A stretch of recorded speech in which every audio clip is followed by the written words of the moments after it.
Welcome back to the Fourth Way Podcast. In today's episode, I had the privilege of talking with Dr. Reggie Williams, author of Bonhoeffer's Black Jesus.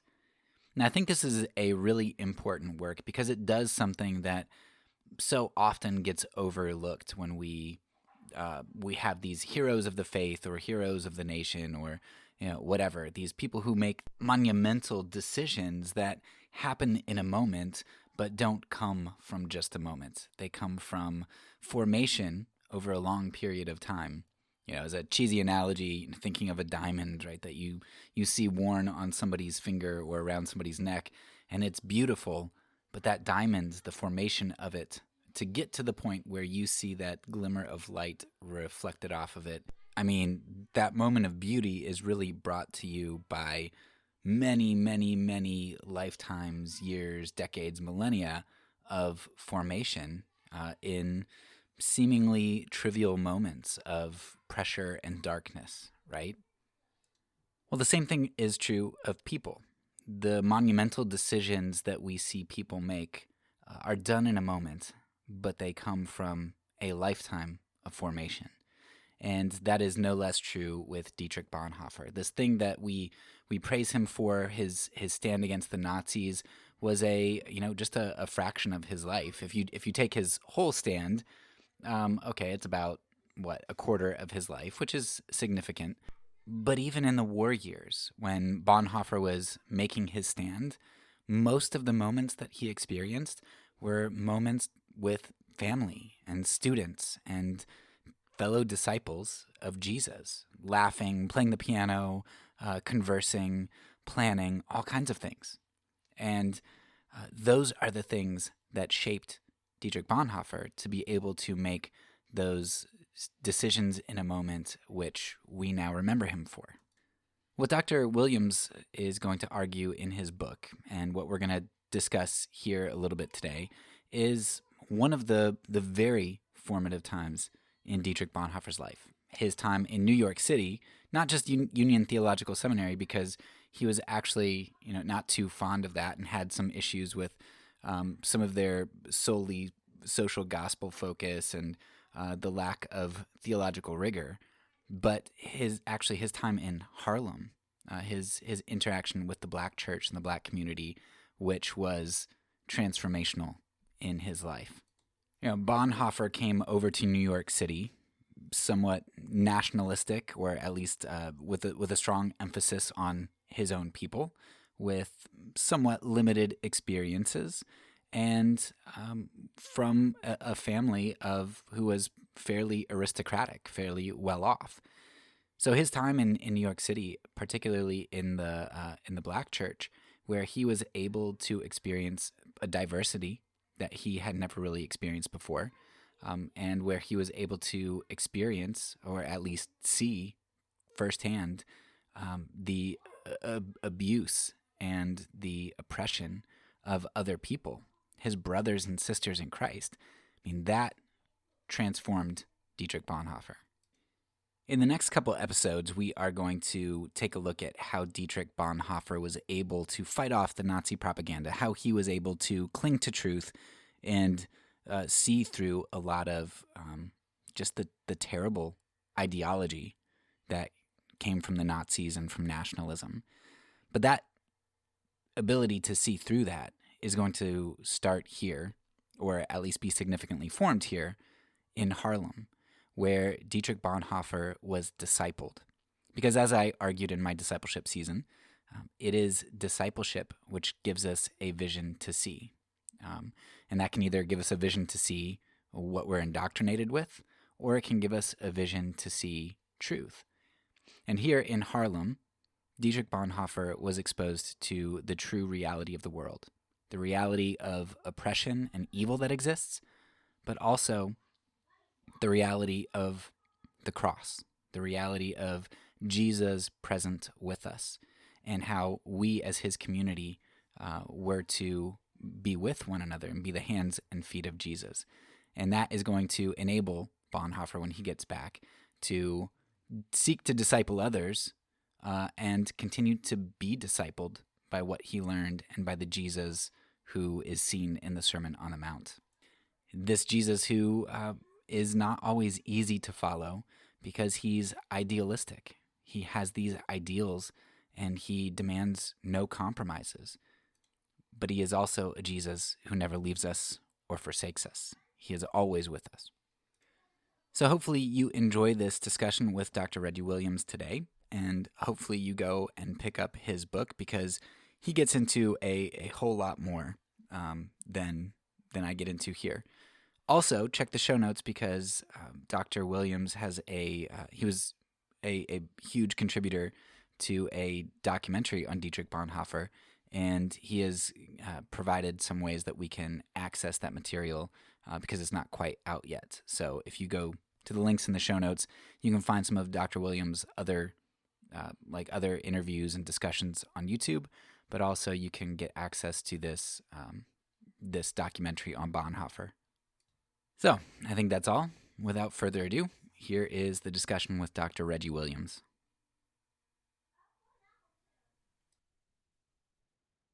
All right. Well, thank you so much, Dr. Williams, for being willing to chat with me.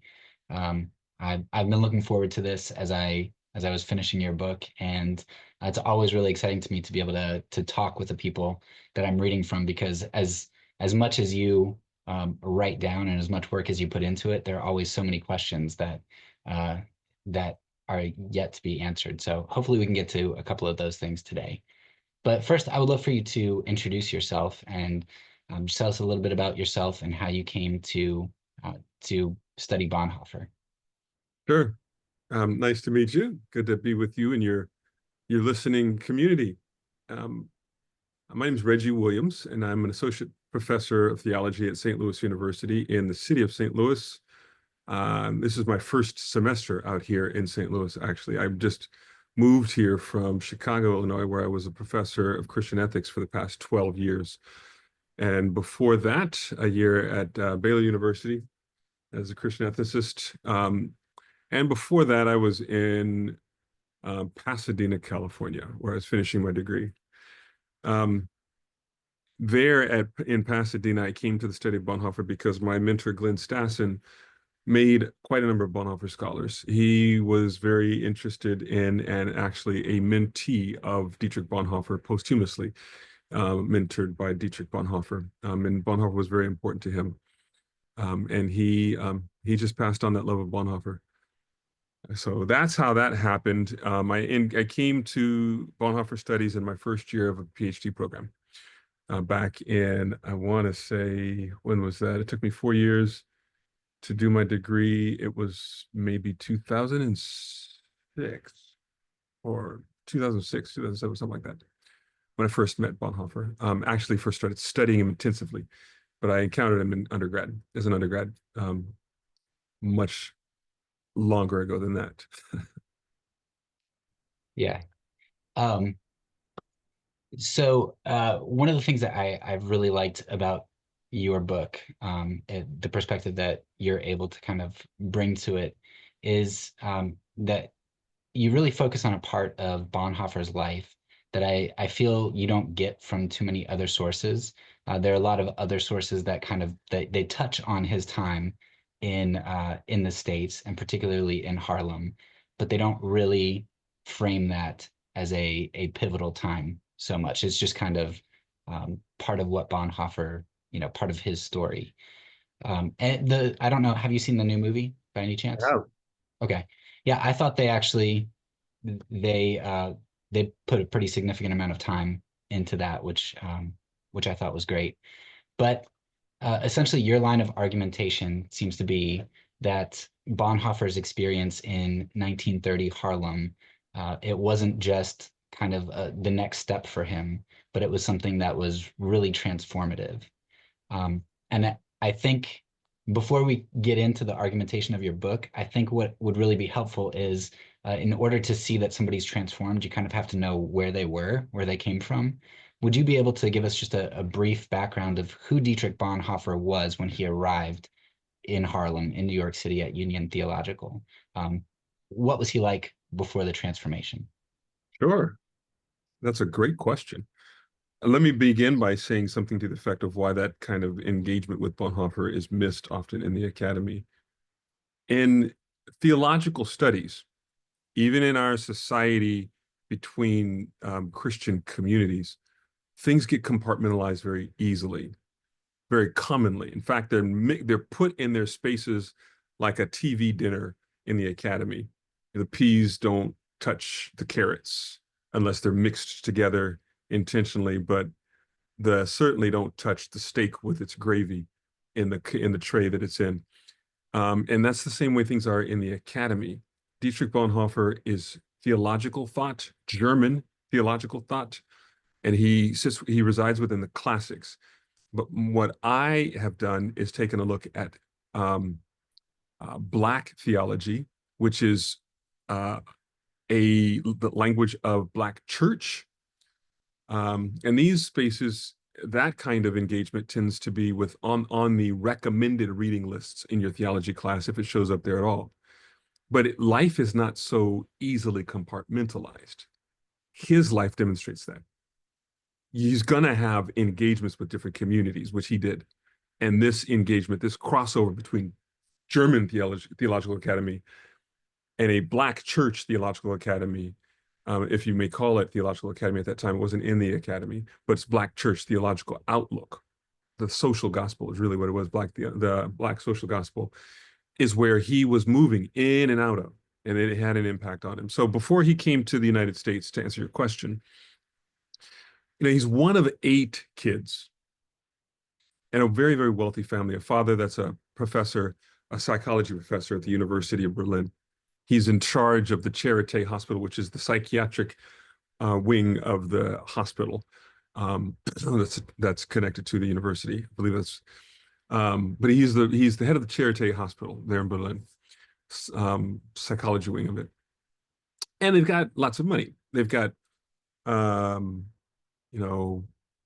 people who manage the meals and cleaning and so forth. And mom did some of the homeschooling. He was homeschooled, but he and his twin sister Sabine and their youngest sister Susanna were homeschooled for a bit, but ended up going to school as well outside of the home, whereas the earlier kids were all completely homeschooled. If I've got that right, that's he's the youngest of 4 boys, and his twin sister is the third of 4 girls. Born April 4th, 1906, into a big family, a very tight-knit family. Now, this is important because he is, in that makeup, the only one who studies theology. They're all very, very bright people, but they weren't raised going to church, and they weren't a church-going family, period. Theirs is a Christianity that was commonly practiced by the upper middle class in Germany. And that Christianity, some scholars describe as culture Protestantism, where one does not, regularly attend church, but you certainly get your, children baptized there, go through catechism and do weddings and funerals and so forth. His older brother, Walter, who was the second eldest brother, Carl Friedrich, Walter, then Klaus, then Dietrich. Walter is killed during World War I. From 1914 to 1918, the country was embroiled in a war, the World War I, of course. And Carl Friedrich and Walter went off to fight for Germany. Carl Friedrich came back wounded. Walter was killed. An infection that set in as some shrapnel from a bomb that killed a couple of people in his unit. That death of Walter devastated the family. As you might imagine, to have a sibling die in a tight-knit family was devastating. It changed everybody, really. And it's that moment that Dietrich decided he wanted to study theology, the language of the church, thinking about the afterlife and so forth. That's what changed him at age 13 to become a theologian. And he was a very brilliant kid who stayed on that focus for the rest of his life. And he is trained as a theologian in the period between World War I and World War II, deciding that he wants to be a theologian at age 13, but a year after World War I ends. Goes to Tübingen for a portion of undergrad, finishes that degree, undergrad and PhD at what is now Humboldt University. Friedrich Wilhelm became Humboldt University. And in that period of time, Germany is suffering from quite a number of things related to the war.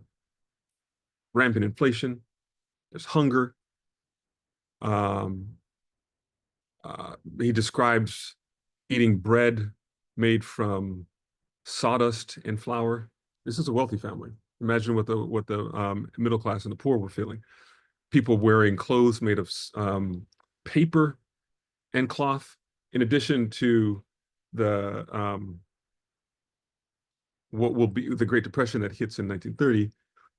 Allies had placed an embargo on the country after 1919. I mean, during the war. They placed an embargo there that didn't allow some goods to come into the country, so they were really struggling. And it's in this period that he is developing his theology,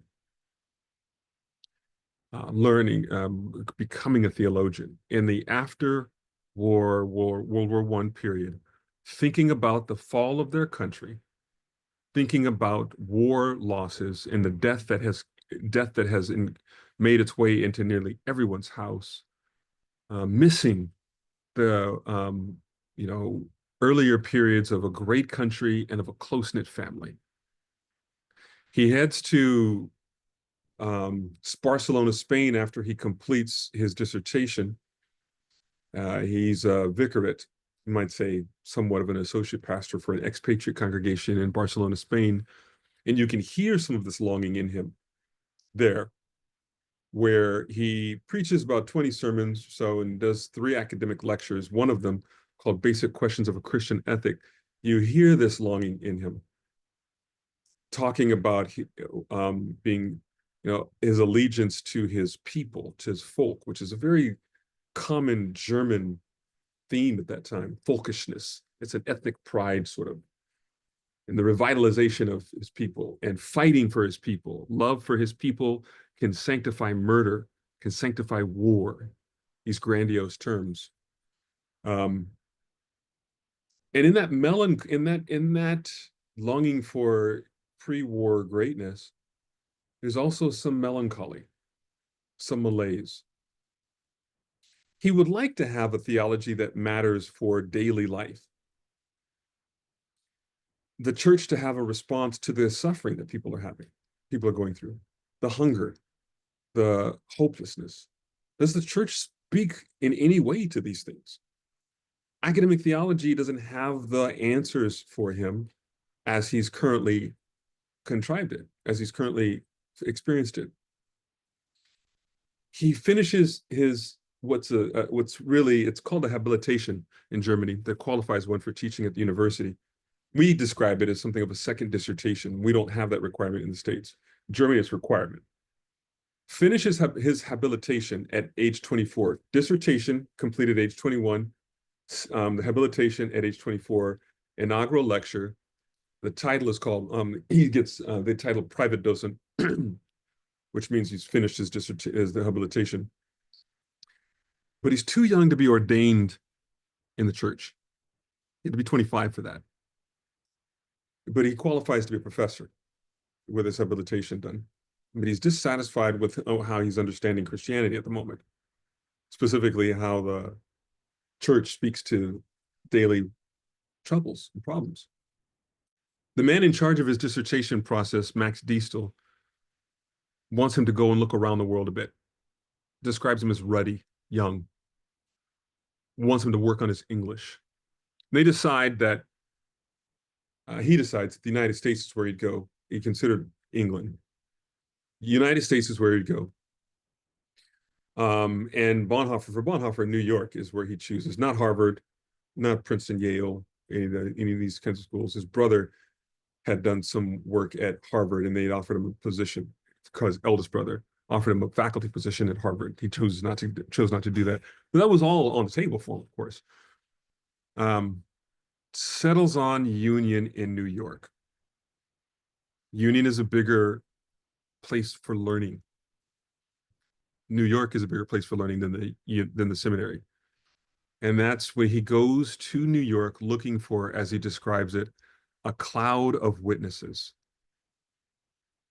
for the struggle and the complexity that he's experiencing in Germany. That's when he arrives in the fall of 1930 as what's called a Sloan Fellow. They had developed a fellowship for 3 European students there, where they would usually come and get a Bachelor of Divinity, which is our equivalent of a Master's of Divinity today, after 1 year of study and head back to their home country. Well, there's a German one, a Swiss one, and a French one in Bonhoeffer's year. The German one already had a dissertation and habilitationship done. He didn't need more study, but he comes there to investigate, looking for something. And that's the condition we find him in at age 24 in the fall of 1930 at Union Seminary. Yeah, thank you. Mm-hmm. It was really interesting to me that Bonhoeffer came from, I don't know if you'd consider it aristocracy, but a well-off family, and that he talked so much about this the Volk that he was talking about, because when I got towards the end of your book, one of the quotes that I think kind of frames everything for me was a quote that I hadn't seen from all the other stuff that I had read from Bonhoeffer, but it kind of struck me as representative. And in it, Bonhoeffer says, he basically talks about how there was the proletariat Jesus, and he thought that the proletariat Jesus uh, wouldn't exist because the bourgeois Jesus had kind of kicked him out of the churches and taken over the churches as seats of power. And Bonhoeffer says, quote, "When the proletariat says that Jesus is a good human being, it means more than the bourgeoisie means when it says that Jesus is God. Jesus is present in the factory halls as a worker among workers. He stands beside members of the proletariat as a fighter in their ranks against the capitalist enemy," end quote. And so I think that's really powerful to me, because it encapsulates what I think you're arguing that Bonhoeffer learned in Harlem, that there is a Jesus who can't be found in academia, but can only be found on the streets. And like that right there just encapsulates what I envision as Bonhoeffer's transformation. So I would love for you to explain, when you've got Bonhoeffer, this young seeker, this green theologian, not like, he's very bright, but he's not worldly wise yet per se. How does he get from that questioning kid in 1930 to saying this only 3 years later in his Christology lectures? Yeah, I love that quote. I was so moved when I came across that while I was studying years ago. Um, so first, yeah, he is aristocracy. His mother is aristocracy. Paula von Hayes comes from German aristocracy, but his father is among the Bildungsbürgertum, which is the upper middle class, educated upper middle class. They see themselves as responsible for the maintenance of German culture and society by way of education and the arts, specifically. Things of that matter. They're not among the working class. They're upper middle class, wealthy upper middle class. But mom is aristocracy, so Bonhoeffer is among German aristocracy. And he understood, as he said, that Black Christianity in the United States is the only real, what he's described as proletariat Christianity, working people. And the meaning of that quote, as I understand him, is not that the bourgeois are equated with so much the intellectual or the academy, but the bourgeois connected with the cultural Protestantism, the upper elite of society, who are fine with saying, who are fine with abstract concepts, abstract notions of God that don't touch the ground in everyday living. But among the one of the things that he was looking for in his cloud of witnesses were people whose whole bodies were under the gospel, the claims and the demands of the gospel. Not these people who can compartmentalize Christ, part of culture, but not in the day-to-day of my engagements with my neighbor, and the mundane things of life. Later, in the Christology lectures that go by the title Christ the Center, he's speaking of Christ at the center of our existence.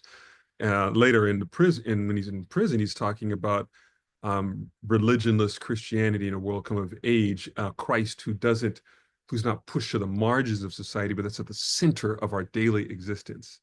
How do you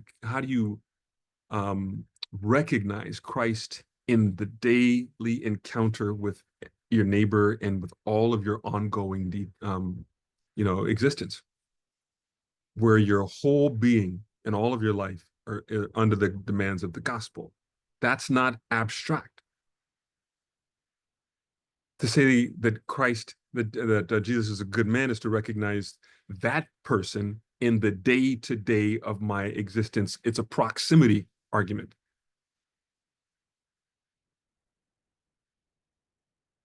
So in Harlem, you would say that Bonhoeffer perhaps experienced the proximity of Jesus.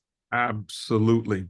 And could you put that in a tangible, like maybe an example, or like how did he experience that differently? In that chapter, I'll do it in this way. In the chapter where I'm speaking that quote, I quote a scholar whom I have a great deal of respect for, a Black woman, Jackie Grant, who talks about how Black women liberate Jesus from the boxes that white theologians have placed him in. To say things like, God is masculine only, the gender box, misses how women and Black women specifically recognize him in their lives and their day-to-day existence. To say that Jesus is identified or can be identified by wealthy folks misses the recognition of Jesus amongst the poor, and Jesus as white does not recognize the association that Black people have had with him throughout history. So how do people who find themselves under the burden of legalized harm, of financial exploitation,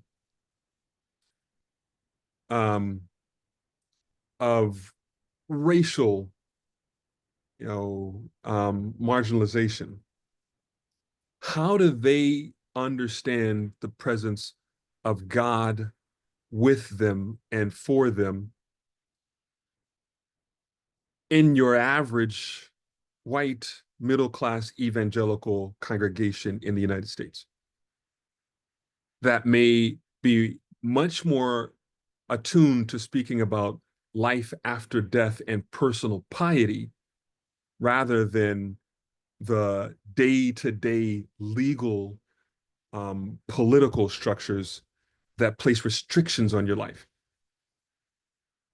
This is the question that Bonhoeffer, one of the questions that he's getting at. It makes it very easy to compartmentalize one's faith for like moral issues or life after death and not recognize the need that people have for praying for freedom to walk to a grocery store without being harmed, to know where their next meal is coming from, to get up in the day and not be and think about the possibilities that something could be coming their way that would have legal sanction, but physical harm. What would it mean if in Germany, when they had to eat bread mixed with sawdust and flour, they knew how to rely on God for their daily bread and not see that as a social issue, not a gospel issue, which was very common for Lutheran. When he, this is another very concrete example that he faced. While he was in the United States, the case of the Scottsboro Nine was gaining international acclaim. These are 9 Black young men on a train in Alabama. Only, I think, 3 or 4 of them actually knew each other before this happened. But on the train, there was an altercation with, they're in a boxcar. There's an altercation with a couple of white men, young men, between some of the black teens really on the train. And those white young men got off at a stop. And they made some accusations because of that altercation. They made some local accusations with law enforcement about these Black boys on the train having their way with some white girls. That's the accusation historically in the United States that's sent white mobs after Black people, lynching Black men in droves, and by the thousands actually in the United States. So at another stop, there were people there waiting for them. To make a long story short, these young men who didn't know each other beforehand were sentenced to death, rushed through trial and sentenced to death for raping a white woman. Everybody around saw how foolish and unjust that was. Dietrich hears about that in that year, writes back home, because the churches are praying about it. The NAACP is very involved in it, especially the churches that he's at, the church that he's at, Abyssinian Baptist, writes home for them to join in the international furor over what's happened here. Gets a letter back. That's a social issue. It's not a gospel issue. And the church is to be involved in in gospel matters only, not legal and social matters. It does not place the entire being of one's existence under the gospel. So unfortunate for those young men, if they want to pray if they want somebody to pray for their soul or something like that, then yeah, but their legal existence, their life, their possibility for flourishing now, that's not a church concern. The way that society is structured for the well-being of some and the harm of others on the day-to-day basis, these are the things that he was concerned about. And later, when he got back from New York, he's asking questions like, does the church have the ability to say something that Christians must do in their daily lives? Are there commandments? Does the Sermon on the Mount speak to the daily existence of people? Yeah, I think that word compartmentalization that you used, that actually, when you said it, that ties in with 2 of the other questions that I have for you. I think it's a really big theme in Christendom as a whole. I think it's a human tendency, but one of the places that you bring it up quite a bit is when you talk about what is it, the theology of the cross and the theology of glory. And there's that compartmentalization there, or you talk about it. I forget the 2 words you use. I don't know if it's eschatological or apocalyptic, but where you have the view of like triumph at the end versus the view of the temporal, the here and now. Um, so one of the things that stands out to me, going back to the theology of the cross and theology of glory, is that one of the things it seems Bonhoeffer learned in Harlem was suffering, the theology of cross.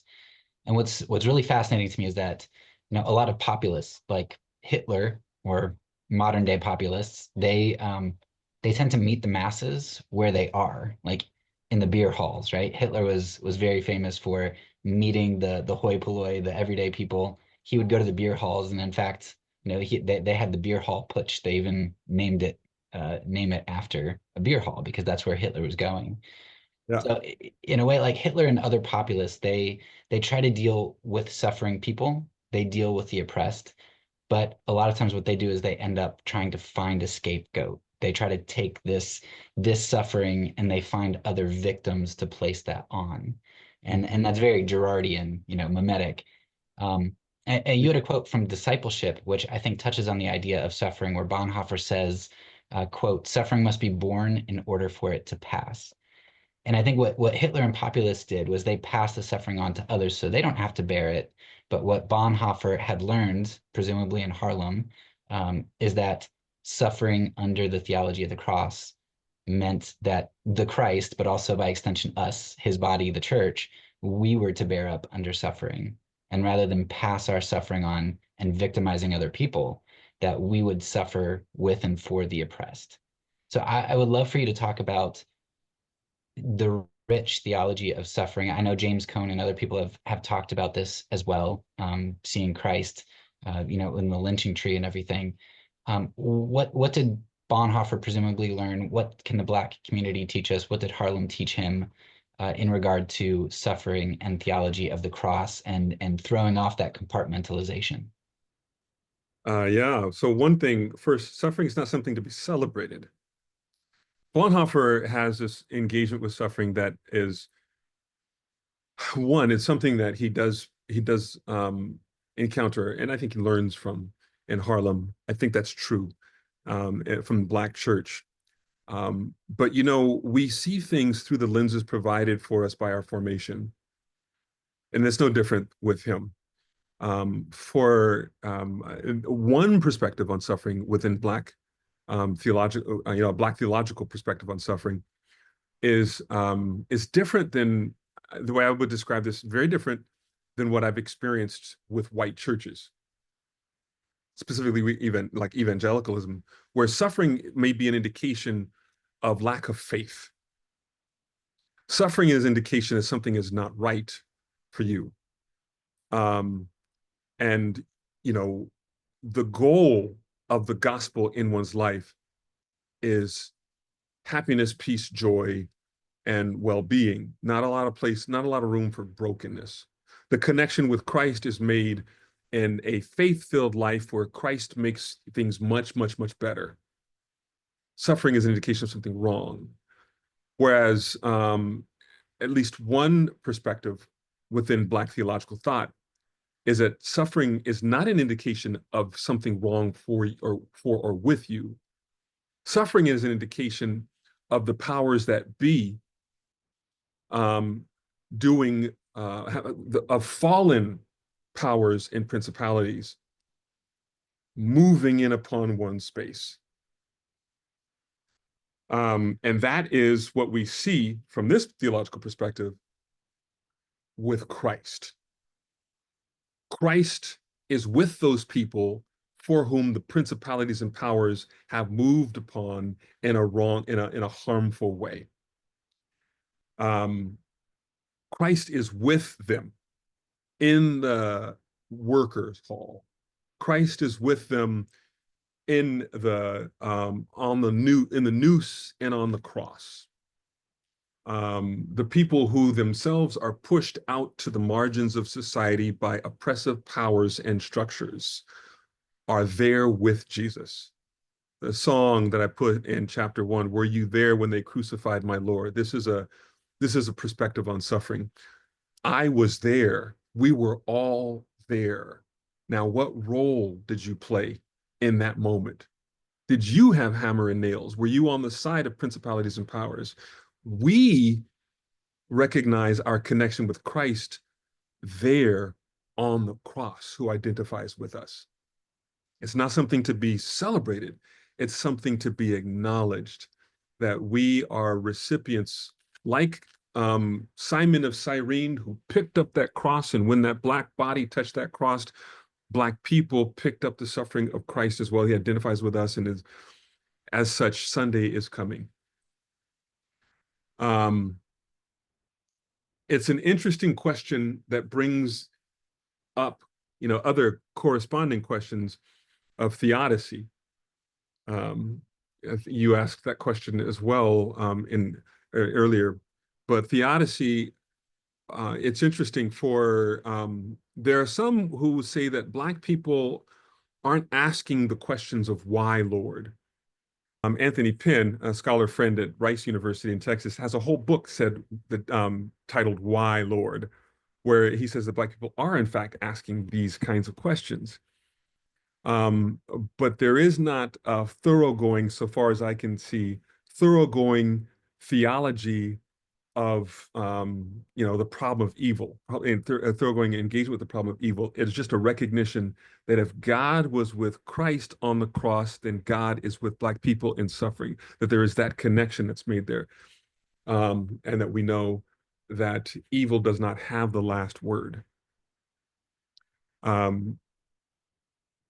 One can hear something similar with Dietrich. I don't hear him asking the question, why does God allow bad things to happen to good people?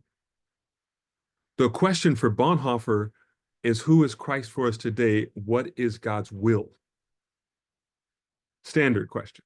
He's not asking the question of theodicy so much. He's asking the question of obedience to God's present and ongoing existence, or our will for our lives.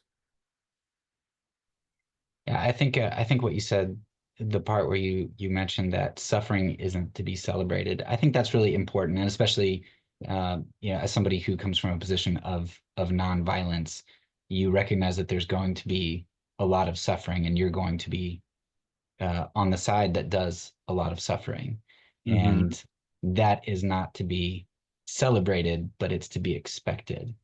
And I think maybe, and correct me if I'm wrong, but maybe what is celebrated in suffering is not the suffering, but the endurance of those who suffer, those who bear up and move forward. Would you say that that's accurate, or? Maybe that it's to be that in suffering, there is an acknowledgement that God is with us and hope is not lost. That the people who contribute to your suffering, who are part of that, though they may see themselves as having some authority, maybe even understood as God-given, they are wrong. That is the hope. God is with us. There's a little known, I don't hear much about it, the widow who gives all of her, the widow's mite, who gives all in the collection plate. It's at the temple. She's poor, impoverished. Who knows where she's going to get her next meal? She's given all that she has. And while others may recognize the wealthy for how much they have, and it's a celebration when they give, they are not suffering when they give. She suffered. And Christ acknowledged or saw her, whereas everyone else was seeing the others. Christ saw her. Jesus saw her in that moment and elevated her. That is the expectation of connecting with Christ in your situation. God is with you. God sees you. And you are not lost on God. Yeah. Not that he celebrated her so much, but he certainly did acknowledge her, recognized her, and on the cross later, was in solidarity with her. Yeah.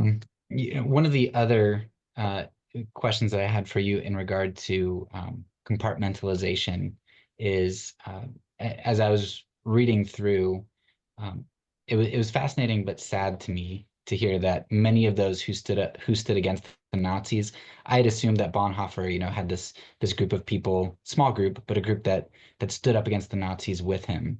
And I think I'm reading you and some others at this point, I'm starting to realize that this group that resisted the Nazis was fairly diverse. You had a lot of different diverse theology. Their commonality was that they resisted the Nazis. And reading your book, one of the things that you wrote was, quote, "The majority of Bonhoeffer's fellow resisting pastors were at odds with the Führer principle in the church, but not against Hitler's government," end quote.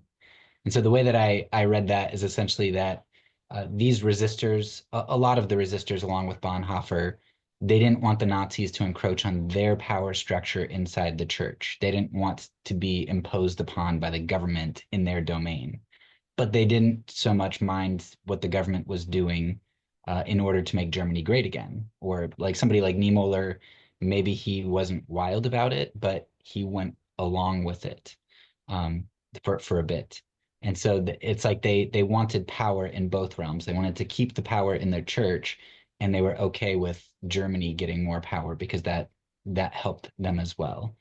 Um, and so Bonhoeffer even questioned, you mentioned that he questioned whether he was on the right path because he said there were so many other people that he respected that were great, great people that just disagreed with him. And Bonhoeffer couldn't sign on with them when they didn't address the Jewish question. And so he felt even at odds with them at times. And that at least seems to me, not being inside the Black church myself, but as someone looking in, it seems to me, if I can try to put myself in their shoes, that after so many years, decades, centuries of hardship, of being at odds with the majority culture, with the broader culture, after continuing to experience hardship, it seems like Bonhoeffer was feeling dejected after a couple of years, after generations of this. How do you endure? And that's something that that I just can't wrap my mind around. So, do you think there's, with Bonhoeffer going inside of Harlem, do you think that the picture of endurance that they had, the picture of um, not resigned, I can't think of the word, but like determination to move forward. Did he learn anything about that in order for his resolve to continue on the path when he felt like nobody else was on the path with him? There's a lot of moving parts in what you were just saying. Let me see here. Bonhoeffer's resolve. Let's hold that in tension for a moment, and go back for a second to what was happening in the confessing church movement, in the church struggle. For the Lutheran, the church is the right hand of God. The government is the left hand of God. There's space for both of them. They don't mix. The Führer principle was an attempt to mix those spaces and make Hitler the head of the church. There wasn't so much, on one hand, one might say that it wasn't so much that they wanted to hold their own power as much as they're being good Lutherans, and the two kingdoms must stay separate. The two realms must stay separate. That is a theological claim, a Lutheran theological claim. And the good Lutheran Nazi supporters wanted those spaces held separately. The steak with its juice doesn't touch the peas and carrots in the tray, in the TV tray. They keep their separate spaces. But they were supportive otherwise. Dietrich was not supportive of the Nazis. And he was more concerned than just the church-state separation. He was also concerned about the way that the Jews were being treated by this government. So beyond making the spaces separate, he also wanted to address the Aryan clause, the targeting of Jewish people. So that made him more radical than most. He was much more politically active. I should say that when he returned from Harlem, that summer of 31, he immediately writes a catechism with a Jewish friend, Franz Hildebrand. In that catechism, he says things like the Christian only prays for peace, where before he would say murder can be sanctified, war can be sanctified. Now he says only peace. He also says that although the Christian might like to avoid politics, and I'm paraphrasing, the time will come when for the sake of loving your neighbor, you got to stand up, you got to get politically active. Think about the Scottsboro case. He says it right when he comes back. And 2 years later, he's writing in the Church and the Jewish Question about direct political action on behalf of people who are being targeted by the government. That is much more than the Lutheran separation of church and state. He's asking or claiming that the church must get political because the state is crushing people. So that's what's going on there with the distinction between him and his colleagues. He's like, I don't understand. These folks are much brighter than me, but they're totally inactive or unconcerned when it comes to the government's engagement with targeted people. What am I missing? He's like, so, and then the resolve that you were describing, I think it's also helpful to recognize he decided at age, really by age 13, he decided he was going to be a theologian. He's got he can stay focused on a topic, undeterred. His family didn't think theology was something that would be worth the talents of such a brilliant kid. But he could be pretty focused. And he was pretty focused on this. That's one thing one might say is just, a personality issue. But he's also not the only one in his family who is so focused like this. I could easily have written that book focusing on the relationship between he and Klaus, his older brother, one who's immediately older than him. Klaus hated the Nazis too. Klaus was dead set against the Nazis. Klaus thought that he wasn't going to survive the Nazis for his outspokenness against them, in opposition to them. And in fact, Klaus was also killed by the Nazis. Dietrich died on April 9th. Klaus was killed, shot in the back of the head by the Nazis in custody on April 23rd, along with their brother-in-law, Hans von Dohnanyi. So his family was dead set against the Nazis as well. That's important to recognize. Wow, that's amazing. I didn't realize that those two were executed as well. And you said his family was not religious. So where did they find their grounding? Like what motivated them? What community? If Bonhoeffer had Harlem as part of what kind of motivated and inspired him, do you know where they got their inspiration? From my estimation, a vision of Germany that did not include the Nazis. These were, interestingly, when the Nazis rose to power, initially their support was not from uneducated Germans. That came later, but their support was from the Bildungsbürgertum. But when you look at the resistors, especially the group around the Abwehr that Bonhoeffer was involved in, every one of those folks, over 100, were Bildungsbürgertum. People who felt it their duty to preserve and care for German culture and society. And the Nazis were decimating that, so far as Klaus could tell. He wrote a letter to Dietrich while Dietrich was in New York still, that if this movement continues to pick up a momentum, it'll be all over for this nation of intellectuals and poets. Bonhoeffer, in his own regard, as a theologian, was seeking to preserve and restore German society as well, German culture and civilization, retrieving it from the teeth of the Nazis. So maybe this would be a good tie in. I don't know if you are, my last question for you, I don't know if you're able and willing to comment on this, but I saw that you're working on a new book called The Bonhoeffer Conundrum. Yeah. Because what you just mentioned there at the end with, sure, religion and theology and Harlem were a big aspect of Bonhoeffer, but uh, there were also these cultural aspects. And you even mentioned in the little blurb for it, it talks about how, um, what did it say? It said something to the extent of how Bonhoeffer was maintained some of the regime's ideologies, or he wrestled with those. Um, would you be willing to just talk briefly about that, about what you're focusing on for your book? Sure. So on one hand, you've got this stalwart witness to the gospel in opposition to political evil.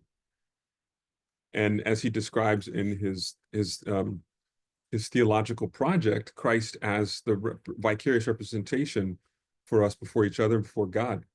We encounter God when we encounter our neighbor. With all of that.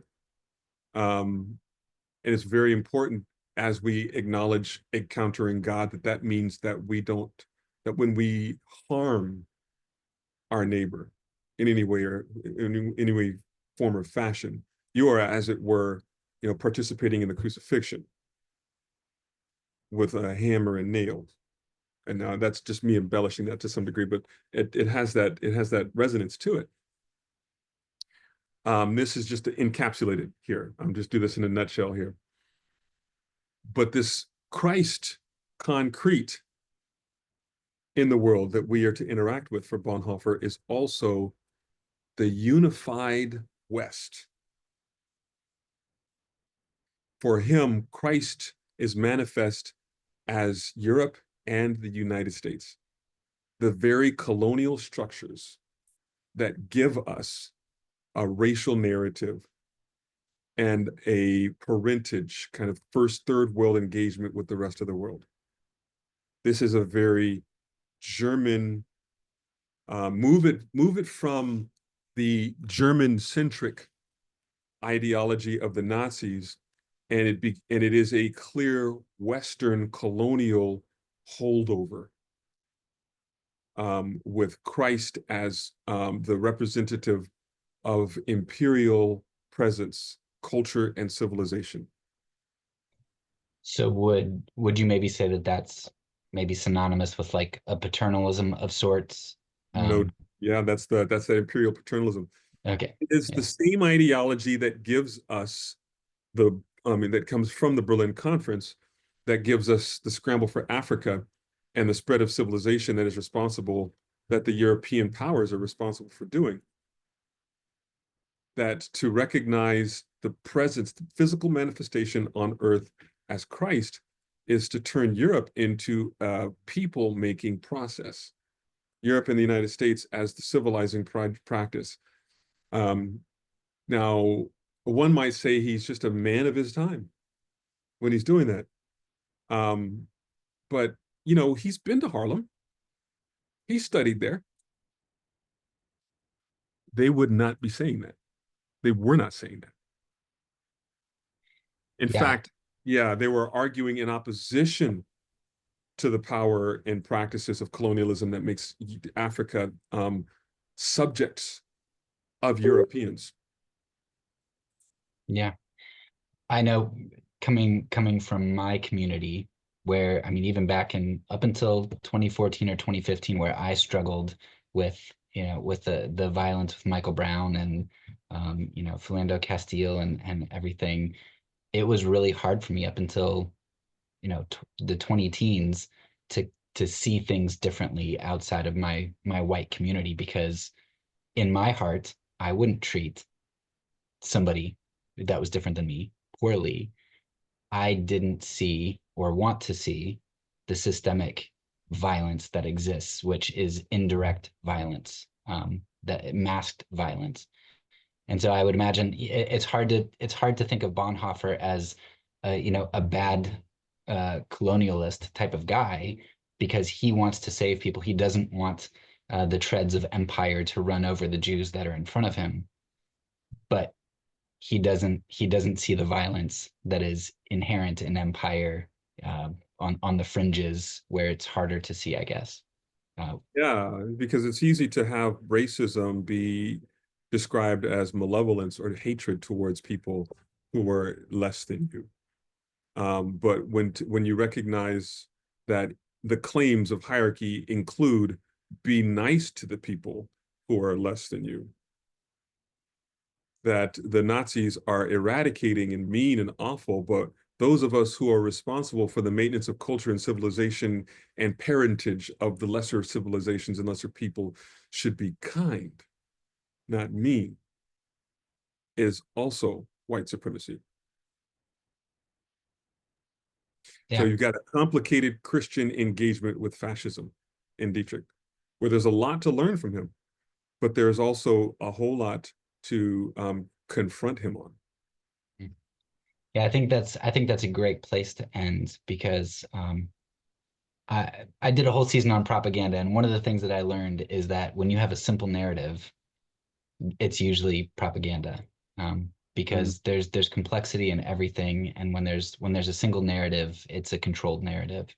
And to understand that Dietrich Bonhoeffer made some great choices, did some commendable things, but he was he was a human who dealt with sin as well. I think that's important.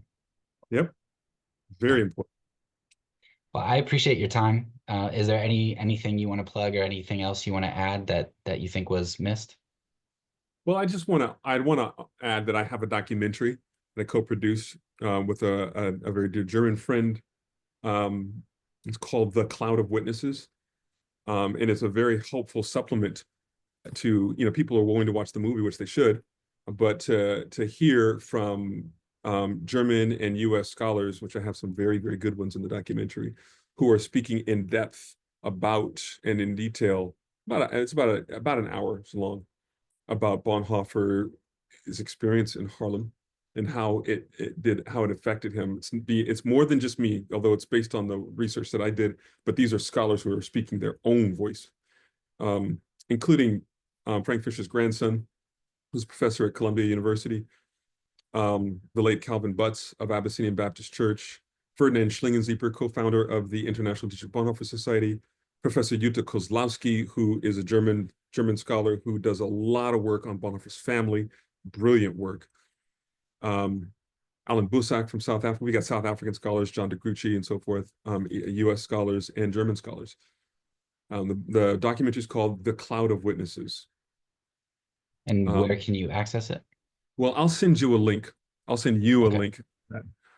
Right now, we're setting up the permanent streaming platform, but to get it at the moment is to contact my co-producer in Germany. He's the son of the co-founder of the Bonhoeffer Society.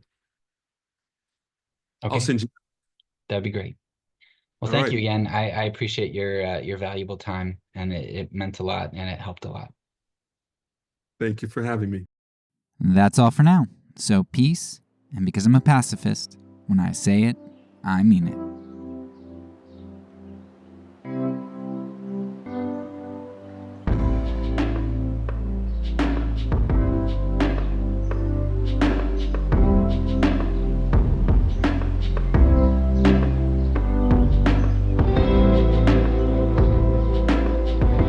This podcast is a part of the Kingdom Outpost Network. Please check out the links below to find other great podcasts and content related to nonviolence and kingdom living.